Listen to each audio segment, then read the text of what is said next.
Hey everyone, in this video we'll be reviewing the Tier 8 Japanese premium tank destroyer Kari.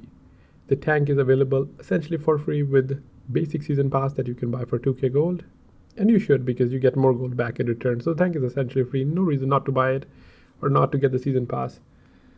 And before we get started with the replay, here's the setup. The equipment setup, pretty standard: loader, Camouflage optics, and premium APCR.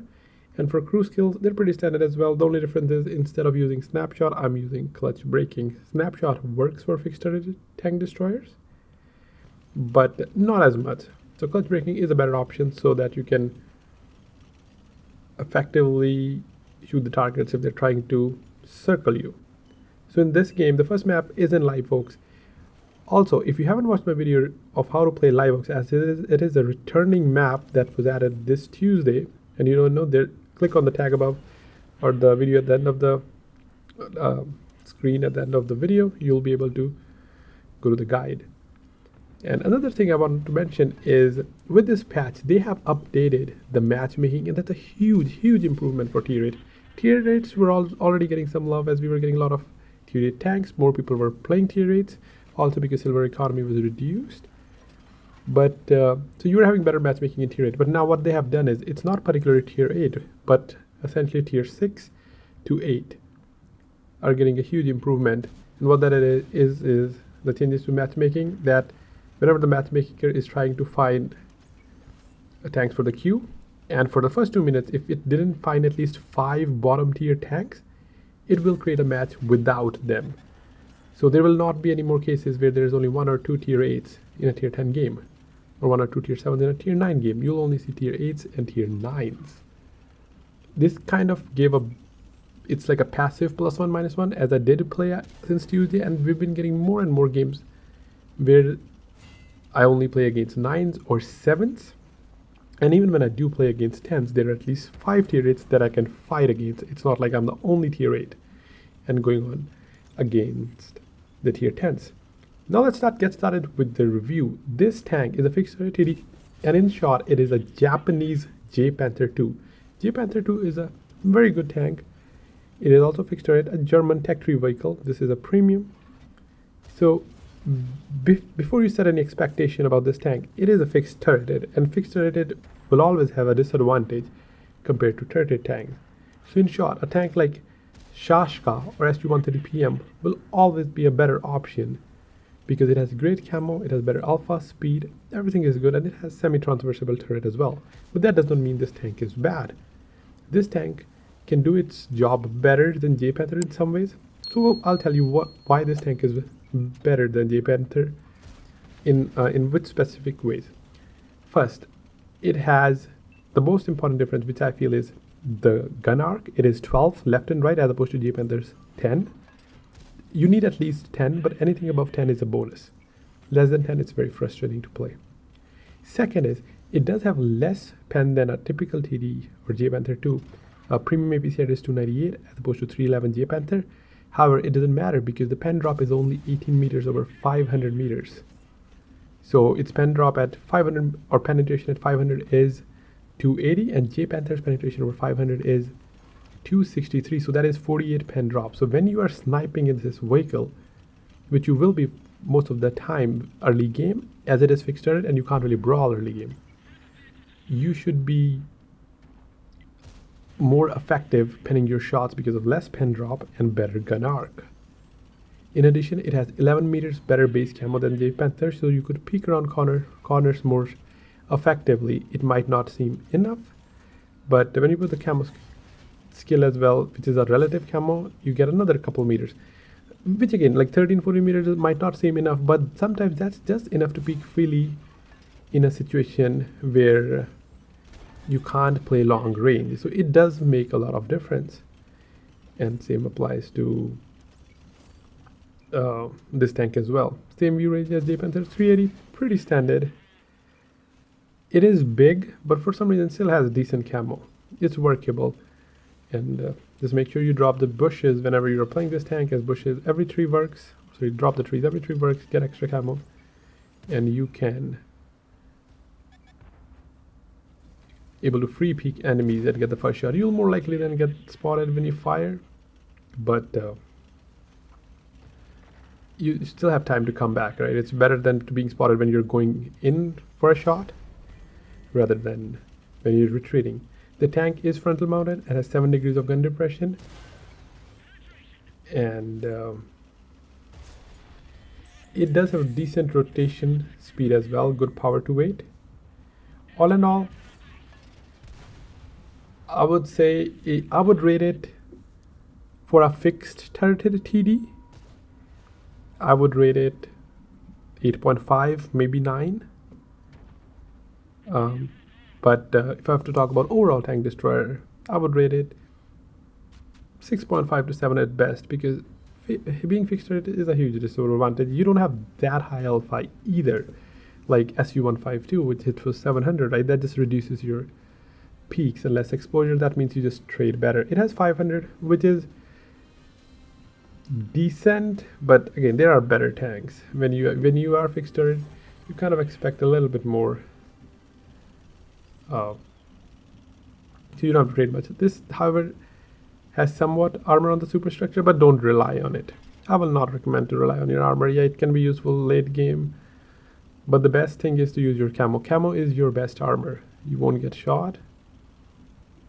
You won't get spotted. That means you won't get shot and you won't take any damage. The armor is a bit overrated anyway. Tier 9 stand will go through you with standard shells, and even tier 8s will be able to pen you. You have to be careful while peeking ridges, because when you peek ridges, you're unspotted, which is fine. But when you're retreating, your lower plate gets exposed like any other tank, and it becomes the center of mass where you get RBRT pen when you're retreating from the ridge. So you have to be careful while doing that. And it is, with the matchmaking we have, it is not, I was able to play like 10-15 games. It wasn't frustrating. I wouldn't have played that many games in, let's say, T28 just because it's slow, right? This tank is still mobile enough, not as fast, but still mobile enough. It is enjoyable to an extent. This is also the best tier 8 tank we're getting as part of the season. Other tanks that are in the season is not, at least for me, they're not suitable for my playstyle because they're very slow. As one of them is TS5, also fixed turret and even more slower. And the other one is Orochioni, a heavy tank, also a slow tank. So this is the best. It's not only the newest tank or a new tank, it is also the best tank available in the pass, and make the pass worth it. In my opinion, you don't need to buy anything else, but you should always buy the basic pass. And I would go as far as saying you should always buy the ultimate season pass, at least if you play Cold War. You don't need to buy any other tank that comes out because they're usually expensive, but season passes are not something to miss. So first game I was in live box, we did 6k damage. Now I am in high weight. Went to the standard ridge. I thought I have enough camo where I should be able to spot and play without getting damaged. But there was a tank that spotted me. They didn't have any light tanks. I was a bit confused in the beginning what spotted me, but I think that was an E25. Very sneaky tank and can outspot. Enemy has already started putting the cap pressure. And there are houses in between, so don't really have a shot, and it's not spotted either. Try to RBRT, didn't miss. Another thing about tank, that the gun handling is respectable. Like, I have hit a lot of RBRT shots. Whenever I quickly turn, the balloon is not as big on turret rotation. And whenever, even if it's not fully aimed, you still hit the target. Penning the target or not is a different depending on where it hits, but it doesn't just fly randomly anywhere or out of the circle.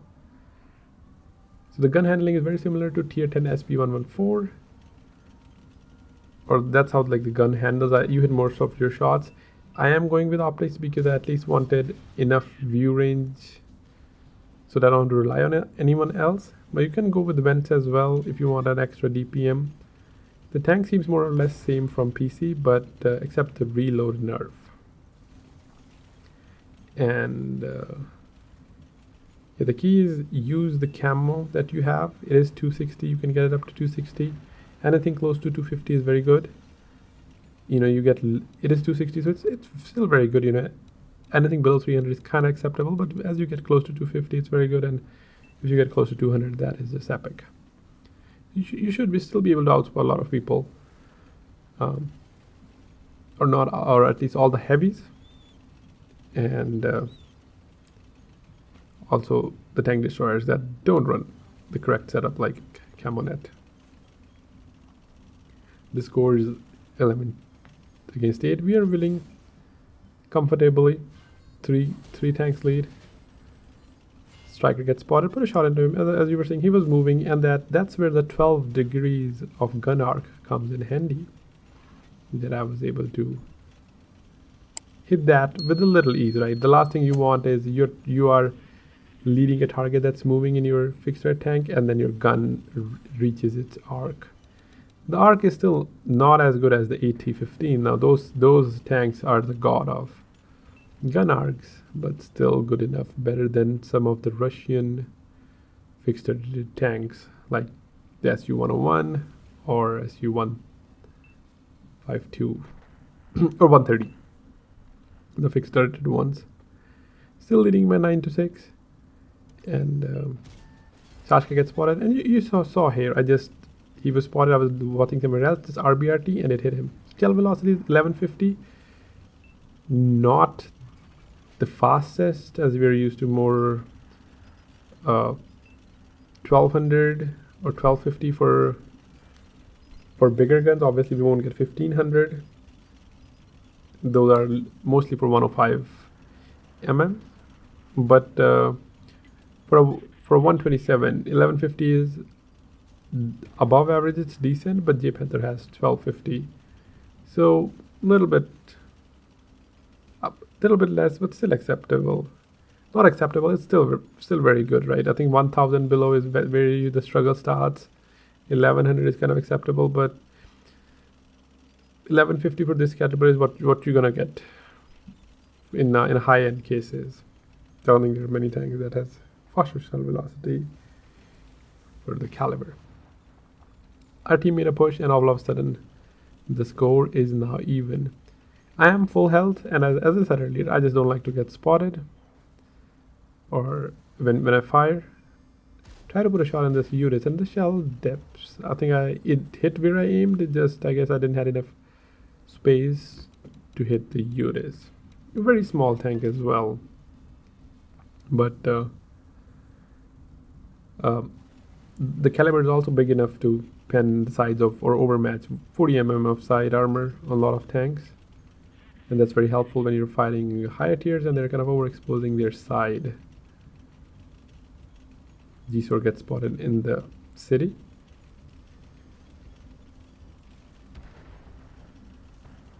And he's being spotted by SU. US gets spotted. I kind of rushes the shot.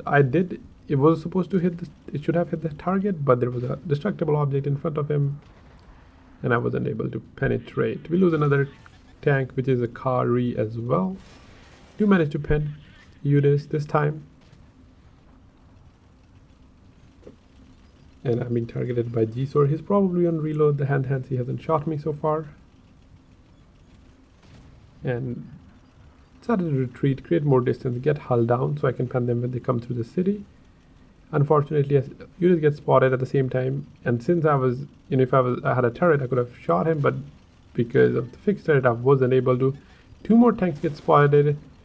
They shot. The side armor isn't that great, but I did end up bouncing those shots as I was 90 degrees to them, and took a shot from UDIS on the back as well.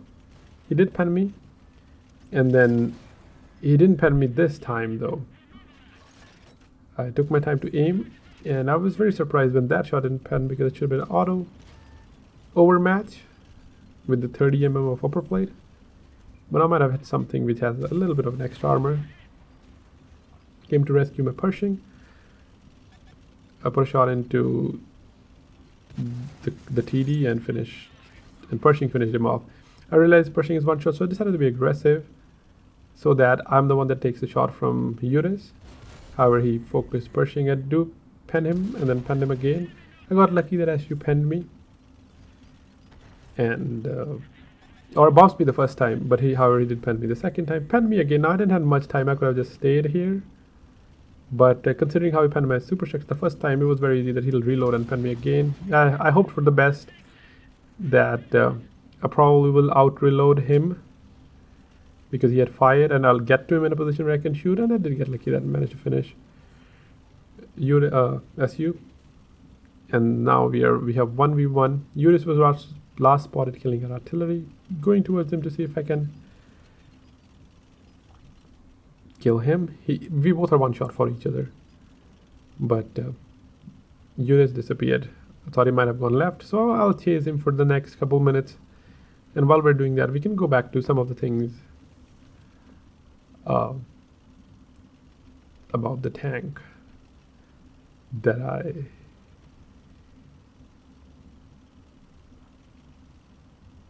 you should do while playing the tank.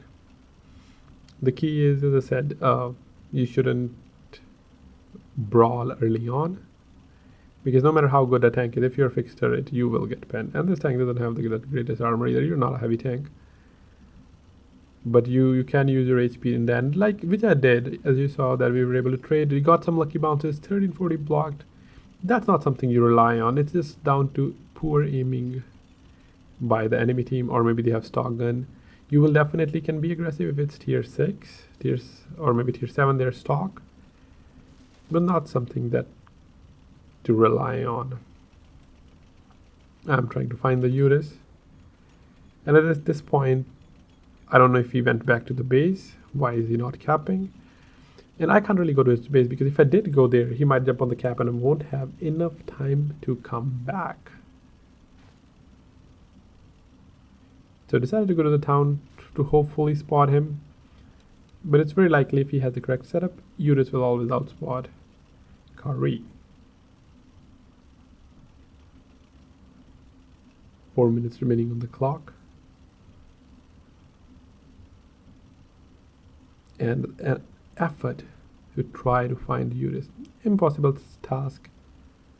If he runs away, there's no way I could catch him in time. We don't even know who will win, because essentially it's not how much HP left. It's basically which team did more damage. And the way it works is you won't know who did more damage. It's just one team could have more HP than the other team to begin with. So even both of us, if we have the same tank, right? Let's say we both are Kari, we both are full health, 1250. But just because my team had 1000 more HP in the beginning, we will lose. And that is something that I can't control. It would be better if we had a team health bar, some other quality of life that I would like to have, so that we can see if you're winning or losing. So, because currently it's a gamble, right? It's easier if we had 2 tanks than they had 1, and we know we win by tanks. But when you have the same amount of tanks remaining, it comes down to which team has done more HP, and there's no easy way to find it unless I stop the game, go to see which tanks are in the game, and then add up their HP. I still wouldn't know, because I won't know if there was any stock tank or not. Uris finally gets in the cap, and I was not too far where I couldn't get back. I decided to go through the 8-9 line as opposed to going straight, because otherwise I'll get spotted coming in. Wanted to put something in between me and the tank, so that by the time I get to the cap, we spot each other at the same time. And my plan was that he hopefully will be looking at somewhere else. Decided to go into the bridge. He won't be able to spot me here. And then I thought maybe I should go 9-0, but realized there is not that much time left for me to go all the way to the 9-0 and then come through the B line. So yeah, halfway through I changed my mind and made sure there's a house between me and the cap. Started closing in. If he's looking at me, I'll definitely die. I did get lucky where he bounced 1 shot off me. He also got lucky where I bounced off him. But everything depends which side he's looking. I didn't want to destroy any building, because then he can hear that the buildings are getting knocked off and might start paying more attention. So I went to the right side, did spot him. He was not looking at me. Took my time to aim and send him back to garage. So that's it for this video. Let me know how you found the review, if you found something useful. Let me know if I missed something. Let me know if you like the tank or hate the tank. If you enjoyed the video, make sure to like it. And I'll catch you in the next one. Have a great rest of your day.